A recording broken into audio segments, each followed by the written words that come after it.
পাহাড়ি অঞ্চলের না শীতকালের কোনো মানেই থাকে না। এই যে দেখো রোদ উঠেছে কিন্তু এত ঠান্ডা হাওয়া চলছে, একদম এনজয় করতে পারি না শীতের সকালটা। তো যাই হোক, দেখতে পাচ্ছ সকাল সকাল উঠে গরম গরম চা হচ্ছে, আন্টি চলে এসছে রান্না করতে, চা হচ্ছে। আর এমনিতেই আমার ঠান্ডা লেগেছে তাই আদাওয়ালা চা হচ্ছে। আর তার সাথে আজকে একটু নাস্তাটা ডিফারেন্ট, কেন কি চিকুকে আজকে নাস্তাতে দেওয়া হয়েছিল ছোলের টিক্কি। তো আমরা ভাবলাম আমরাও গরম গরম টিক্কি খেয়ে নিই। তো ছোলের টিক্কি সাথে চাটনি আর চা।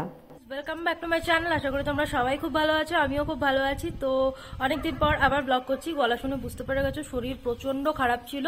আর আজকে হচ্ছে মঙ্গলবার, এখন 10:30 বাজে। তো ভাবলাম আজকে সকাল সকাল নাস্তার পরেই আমি ব্লগ শুরু করে দেবো। আর আজকে নাস্তাতে যেটা ছিল সেটা হচ্ছে, ব্রেকফাস্টে যেটা খেয়েছি সেটা হচ্ছে চিকুকে টিফিনে দেওয়া হয়েছিল ছোলের সাথে ছোলেটাকে সেদ্ধ করে রাখা আছে আর কি। তো আজকে রাতে একটা জিনিস বানাবো আর কি, সেটার জন্যই ছোলাটাকে আগের দিন সেদ্ধ করে রেখে দিয়েছি, ফুলিয়ে ঠুলিয়ে সবকিছু। তো ওই সেদ্ধ ছোলা থেকে ভাবলাম দু কাজই হয়ে যাবে। আমি রাত্রে যে তরকারিটা বানাবো রাত্রের জন্য, ওটাও হয়ে যাবে। আর চিকুর টিফিনের একটা ব্যাপার আছে, তো ছোলেটাকে সেদ্ধ করে ওর মধ্যে সবকিছু দিয়ে একদিন তোমাদের সাথে শেয়ার করবো আমি ওর টিফিন কি কি দিই না দিই, বাচ্চাদের টিফিন আমি স্কুলে। তো সেটা তোমাদের সাথে শেয়ার করব। তো ওটারই টিক্কি বানিয়ে দিয়েছিলাম, চিকু বেশ ভালো খায় ওটা। তো হ্যাঁ, চিকুদের কালচারাল যেটা অ্যানুয়াল ফাংশন হয় সেটাও হবে 21 তারিখ, কাল পরশু দিন। তো সেই জন্য আর কি ওর স্কুল যাওয়া এখন, তাড়াতাড়ি তাড়াতাড়ি উঠে সব টিফিন বানানো। যদিও আমি বানাইনি, মাম্মি বানিয়েছে টিফিন। আমি মাম্মিকে রেসিপিটা দিয়েছিলাম এইভাবে বানাতে পারো তুমি, কেন কি সকালে ওঠা হয় না, গুড়িয়া রাতভর জাগে, উঠতেই থাকে প্রায় আর কি। তো এই কারণে আর কি। তো যাই হোক, চলো ব্লগটাকে শুরু করছি। আমারও শরীর প্রচন্ড খারাপ ছিল, গলা শুনে বুঝতে পারছো, মানে জ্বর সর্দি কাশি। আজকে যদি বাইরে বেরোই তো ডক্টর দেখাবো, না হলে ঠিক আছে কমে যাবে। আর আরেকটা যেটা কথা সেটা হচ্ছে, দুদিন পর আমি যাচ্ছি কলকাতা, মানে আমার বাপের বাড়ি দেবগ্রাম। তো সেখানে যাচ্ছি কিছুদিনের জন্য আর কি, বেশি দিনের জন্য না, কয়েকদিনের জন্য। আর বাপের বাড়ি 2 বছর যায়নি, তো এই জন্য আর কি। আর তাড়াতাড়ি চলে আসতে হবে, কারণ কি চিকুর ফাইনাল এক্সাম আছে ফেব্রুয়ারির লাস্টের দিকে বা মার্চের ফার্স্টের দিকে, ওইরকম টাইমে। তো তাড়াতাড়ি চলে আসবো, আবার গরমের ছুটি পড়লে যাব। তো এই জন্য কিছুদিনের জন্য আর কি। হয় না ওই খুব খিদে পাচ্ছে, খিদে পাওয়ার আগে একটুখানি স্যুপ আর স্টার্টার খাই, ওইরকম একটা ব্যাপার হয়ে গেছে। আমি আগে বাপের বাড়ি যেতাম, প্রায় 2 মাস থাকতাম, যেহেতু দূরে বিয়ে হয়েছে আমার, বুঝতেই পারছো। কিন্তু এখন আর সেটা হবে না, কেন কি ছেলের স্কুল আছে, তো ছেলের কথাও ভাবতে হবে।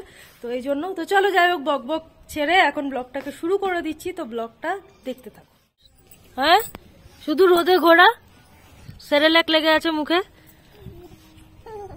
পুরোটা খাই দিলাম, পুরো খেয়ে নিয়েছে। পুরো খেয়েছো তুমি? তুমি পুরো খেয়েছো, নাকে লেগে আছে। তো আমাদের রান্না হয়ে গেছিল, কিন্তু সকাল সকাল আবার পাপা মাছও এনেছে। তো আমাদের বাড়িতে না 2 রকমের হয়, যদি কেউ ডিম খেতে চায় ডিমটা তো হবেই হবে, কিন্তু মাছটা রোজ হবে, কেন কি পাপা মাছটা খেতে খুব ভালোবাসে। তো পাপা মাছও এনেছে অলরেডি, কিন্তু রান্না হয়ে গেছে ডিমের ঝোল, ডিমের অমলেট করে যে ঝোলটা হয়, তো সেটা হয়ে গেছে। তারপরে মাছ এখন হবে, তো মাছ কাটাকাটি চলছে।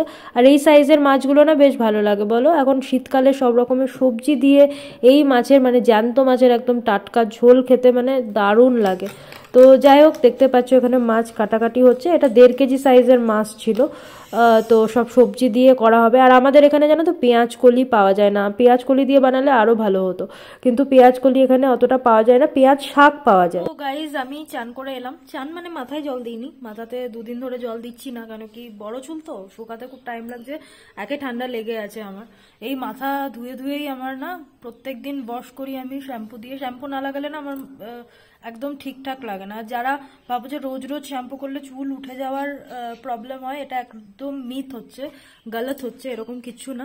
নিজের হেয়ারকে ক্লিন রাখা রোজ দরকার, কেন কি আমরা চলতে ফিরতে ঘাম হয়, তো ঘাম হওয়ার জন্য চুলে সেটা জমে থাকে। তো চুল ক্লিন করা, হেয়ার ক্লিন করা, এটা কোনো গলত না, খারাপ না। তো এটা আমাদের অনেক কিছু মিথ আছে কি এটা খারাপ, বেশি শ্যাম্পু ইউজ করলে, এরকম কিছু না, ডিপেন্ড করছে কি শ্যাম্পু ইউজ করছো তুমি। তো যাই হোক, চলো এখন আমি যাব খেতে। আর চিকু চলে এসছে, চিকুদের রিহার্সাল চলছে অ্যাকচুয়ালি ওদের ডান্সের জন্য। তো চলো নিচে যাই, নিচে গিয়ে খাওয়া দাওয়া করি। চলো দেখাচ্ছি কি কি আজকে আমাদের রান্না হয়েছে। আর আজকের ব্লগটা এরকমই হচ্ছে আর কি, মানে আর কি যেরকম ডেলি রুটিন যা করছি আমি সেটাই তোমাদের সাথে শেয়ার করছি আর কি, যেহেতু আমার ডেলি লাইফস্টাইল ব্লগ।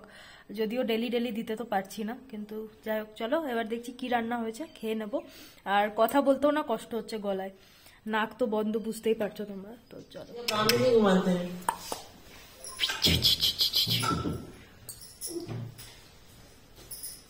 अच्छा मीठा मीठा बनाई क्या तुमने? मीठा मीठा मतलब उसकी सब्जी पूरी है और नमकीन है बस। तो ये घी है घी, हाँ घी भी है।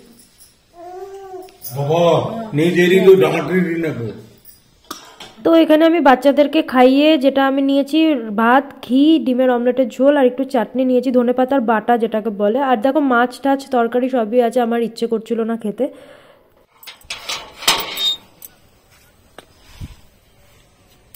আপনি কে? আপনাকে দেখিনি তো আপনাকে। যারা বসে থাকে তারা আজকে এখানে, আর ইনি এখানে খেতে দি বলে সব এসেছে। এই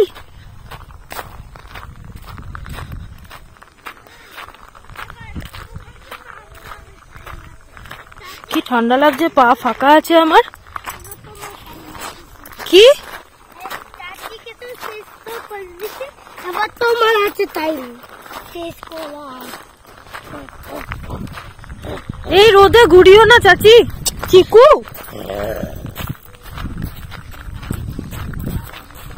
তিন চারবার চাচিকে কি ব্যাপার আপনার, এত এত ঘোরার কি?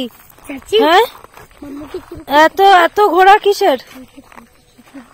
এই যে ম্যাডাম ম্যাডাম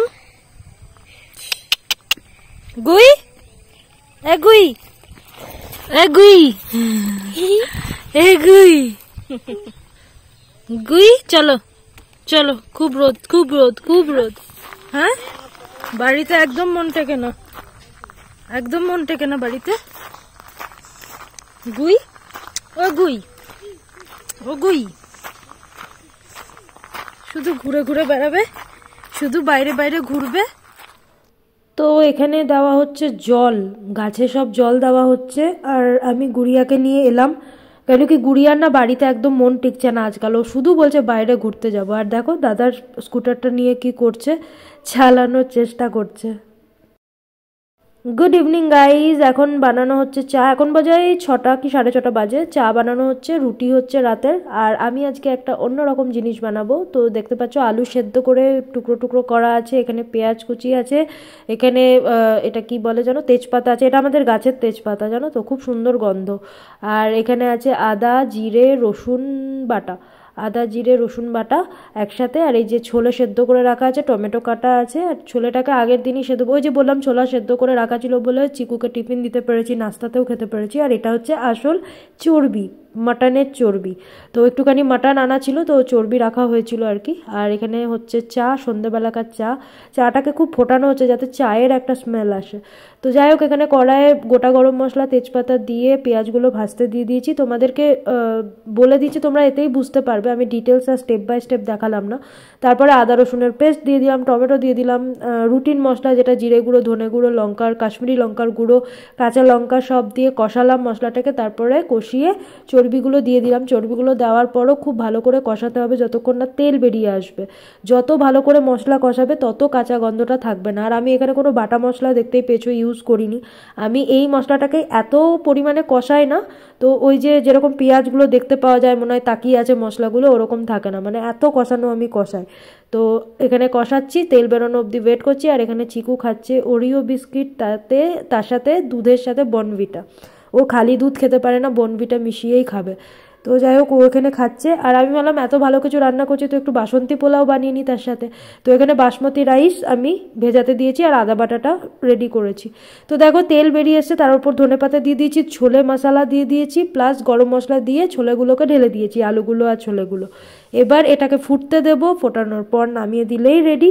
আর আমি এখানে কোনো খাটাই ইউজ করিনি, কারণ ছোলে মশলার মধ্যে অলরেডি খাটাই থাকে। আর এখানে বাসন্তী পোলাওয়ের জন্য কাজু কিশমিশ রেডি করছি, আর আদা বাটা তো আছে। আর তোমার তোমরা ভাবতে পারো যে বাসন্তী পোলাও তো গোবিন্দভোগ চালে হয়, আমি এই চালেরও করি, বাসমতি রাইসেরও করি, একদম ঝরঝরে হয় আর এত ভালো খেতে হয়। তোমরা ট্রাই করে দেখো। এমনিতে আমি জানি এটা ওই রাইসেই হয়, মানে ওই চালেই হয় আর কি, মানে গোবিন্দভোগ চালে ভালো, কিন্তু এই রাইসেও ভালো হয়। তো যাই হোক, কাজু কিশমিশ নিয়ে নিয়েছি, আর এখানে দেখতে পাচ্ছ আদা বাটা, ঘি, হলুদ রঙের জন্য দিয়েছি, নুন, মিষ্টি আর একটু সামান্য জিরে গুঁড়ো দিয়ে আমি খুব ভালো করে এটাকে মেখে নেব। তো চিনিটা আছে বলে যত ভালো করে মেখে নেবে, চিনিটা আন্দাজ অনুযায়ী দেবে, যতটা যে যতটা মিষ্টি পছন্দ করো, আমরা একটু কম মিষ্টি পছন্দ করি। তো দেওয়ার পর চিনিটা গলা অবধি আমাদেরকে খুব ভালো করে মেখে নিতে হবে, যাতে হাতেই চিনিটা গলে যায়। আর সাবধানে মাখবে, কেন কি চালটা ধোয়ার পর একটু নরম তো হয়েই যায়, যতক্ষণ না শোকায় ততক্ষণ একটুখানি ওয়েট করো, কেন কি শোকানোর পরই সুবিধা হবে, জল যেন না থাকে চালে। তো যাই হোক, এটা করে নিয়েছি, করে নেওয়ার পর বেশি কিছু না, সাইডে রেখে দেবো এবার। এরপরে একটা প্রেশার কুকার নিয়েছি, খুব সহজে তোমাদের বলছি কিভাবে বানাবে। আমি এখানে ঘি দিয়ে দিয়েছি 2 চামচ, তোমরা সাদা তেলেও করতে পারো, সাদা তেলের সাথে ঘি মিশিয়েও করতে পারো। গোটা গরম মশলা, তেজপাতা দিয়ে দিলাম, আর এটাকে একটুখানি নাড়াচাড়া করে যে সুন্দর গন্ধটা আসবে গোটা গরম মশলার, তার মধ্যে দিয়ে দেবো কাজু কিশমিশটা। কাজু কিশমিশ বা তোমরা যদি আর কোনো ড্রাই ফ্রুটস ইউজ করতে চাও সেটাও পারো, আমার কাজু কিশমিশ ছাড়া অন্য কোনো ড্রাই ফ্রুটস ভালো লাগে না। তো যাই হোক, কাজু কিশমিশটা দেওয়ার পর একটুখানি নাড়াচাড়া করবো, একটু ভাজা ভাজা হবে, বেশি না, নাহলে পুড়ে গেলে কিন্তু গন্ধটা বাজে বেরোবে। তো একটুখানি নাড়াচাড়া করার পরই আমি যে চালটা মেখে রেখেছিলাম সেই চালটা দিয়ে দেবো। সেই চালটা দেওয়ার পর একটু ভাজা ভাজা করতে হবে। ফ্রাইড রাইস কেন বলেছে, কেন কি রাইসটাকে একটু ফ্রাই করার প্রয়োজন আছে। আর এখানে যতটা আমি চাল নিয়েছি, ধরো 1 কাপ চালের মধ্যে 2 কাপ জল দেবো। তো আমি গরম জল ইউজ করছি এখানে, তাতে টেস্টটা ভালো আসবে, ব্যাস। তারপরে জল দিয়ে 2টো সিটি মারলেই রেডি হবে ঝরঝরে বাসন্তী পোলাও। একবার বাড়িতে, এত সহজ পদ্ধতি তোমরা কোথাও পাবে না, দিয়ে একবার ট্রাই করো। আর তার সাথে তো এই মাখা মাখা ছোলেটা করে নিয়েছি, জল শুকিয়ে নিয়েছি, আর দেখতেই পাচ্ছ। আর গরম গরম খেতে কার না ভালো লাগে, তো আমি সঙ্গে সঙ্গে নিয়ে নিলাম, কারণ কি আমি 7:30টার সময়তেই ডিনার করে নিই। দেখতেই পাচ্ছ চর্বিগুলো উকি ঝুঁকি মারছে। তো ছোলে আর বাসন্তী পোলাও কিরকম লাগলো জানিও। আজকে হচ্ছে নেক্সট ডে, কালকে ব্লগ করতে করতে কন্টিনিউ করতে পারিনি, কারণ কি বেরিয়েছিলাম মেলাতে যাওয়ার ফলে যে হালটা হয়েছে সেটা এই, মানে প্রচন্ড জ্বর, এখনো অবধি আমার জ্বর আছে, ওষুধ খাচ্ছি, আর প্রচন্ড গলা ব্যথা, সর্দি, নাকে নাকে কথা হচ্ছে, শুনতেই পাচ্ছ। আমি ভয়েস ওভার দিলাম খুব কষ্ট করে, তো তারপরে দেখলাম ব্লগটা আমি শেষ করিনি, তো এখন আমি ব্লগটাকে শেষ করছি। তো ভিডিওটাকে অবশ্যই লাইক, কমেন্ট, শেয়ার করতে ভুলো না। যারা এখনো সাবস্ক্রাইব করনি, প্লিজ গাইজ সাবস্ক্রাইব করে দিও। আর বাসন্তী পোলাওয়ের রেসিপিটা তোমাদের সহজভাবে দেখানোর চেষ্টা করেছি প্রেসার কুকারে, চটজলদি তোমরা বানিয়ে নিতে পারো। আর তার সাথে ছোলের রেসিপি কিরকম লাগলো অবশ্যই কিন্তু জানিও। তো চলো এখনকার মতো টাটা, আজকে থেকে আবার নতুন ব্লগ মানে করবো আর কি, কেন কি আজকে আছে আমার বাচ্চার অ্যানুয়াল ফাংশন, তো কি যে হবে সব লটঘট হয়ে গেল, তার মধ্যে আবার পরশুদিন যাওয়ার আছে কলকাতা। তো চলো যাই হোক, ব্লগটাকে এখনো শেষ করছি, কিরকম লাগলো জানিও। আর লাইক, কমেন্ট, শেয়ার করতে ভুলো না। যারা এখনো সাবস্ক্রাইব করনি, প্লিজ গাইজ সাবস্ক্রাইব করে দিও। তো এখনকার মতো টাটা, দেখা হচ্ছে নেক্সট ব্লগে।